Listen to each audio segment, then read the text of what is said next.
নমস্কাৰ মই আছামী বিচাৰিছোঁ প্ৰথমতে সকলো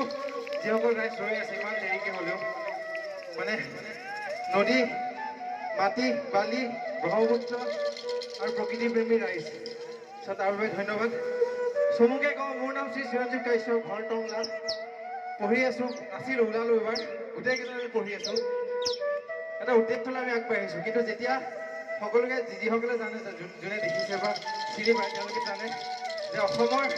সকলোৰে প্ৰিয় ব্যক্তিজন মই জুবিন দাৰ সান্নিধ্য লাভ কৰিছিলোঁ বা তেখেতৰ আশীৰ্বাদত মা দেউতাৰ পিছত আজি এনেকৈ কাম কৰি গৈ আছোঁ চ' যেতিয়া আমি বাহিৰৰ প্ৰগ্ৰেমবোৰ কৰিবলৈ যাওঁ নেশ্যনেল শ্ব'বোৰ চ' তাতে মানুহৰ এটাই প্ৰশ্ন সন্মুখীন হয় যে চিৰঞ্জীৱ তুমি সদায় ঢোলটো লৈ পেলাই আহা বা পেপাৰবোৰ লৈ পেলাই আহা NSD হওক কুৰুক্ষেত্ৰ হওক হায়দৰাবাদ যিকোনো বিভিন্ন লোক সংস্কৃতিৰ অনুষ্ঠান ফকৰ ওপৰত যিবোৰ নৰ্থ ইষ্ট ফেষ্টিভেল হওক চ' তেতিয়া এটা প্ৰশ্ন মনত খুন্দিয়াইছিল যে অসমত অকল ঢোলেই নবজে অসমত ঢোল বজায় নেকি অকল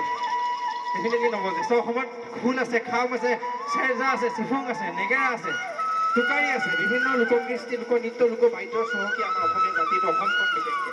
চ' তেতিয়া এটা মনলৈ প্ৰশ্ন আহিছে যদি আমি অসমৰ বিভিন্ন লোকবাদ্য যদি ইণ্টাৰনেশ্যনেলত গৈ পেলাই যদি চিঞৰি চিঞৰি ক'ব পাৰোঁ যে আমি অসমৰ পৰা আহিছোঁ তাতকৈ চাগে অসমীয়াৰ কাৰণে আৰু গৌৰৱৰ কথা একো হ'ব নোৱাৰে চ' সেইটো উদ্দেশ্যলৈ আমি আহিছোঁ খুব সাংঘাতিক এটা ভয় লাগিছিল তেতিয়া কিন্তু কাক কওঁ মা দেউতাক কওঁ দেউতাহঁতেতো সদায় ল'ৰা ছোৱালীক বুলিয়ে কয় যিকোনো কৰিলে মা বহি আছে আজি চ' তেতিয়া মোৰ মৰমৰ জুবিন দাক কৈছিল যে দাদা যিহেতু আপোনাৰ লগত মই ঢোলটোহে বজাওঁ মানুহে আপোনাৰ ঢুলীয়া বুলি মোক পৰিচয় দিয়ে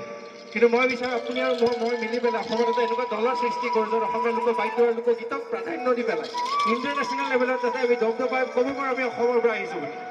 চ' সেইটো উদ্দেশ্যলৈ আহিছোঁ সৰু ল'ৰা ছোৱালী নাজানো কেনেকুৱা পায় বছৰটোৰ দ্বিতীয়খন অনুষ্ঠান চ'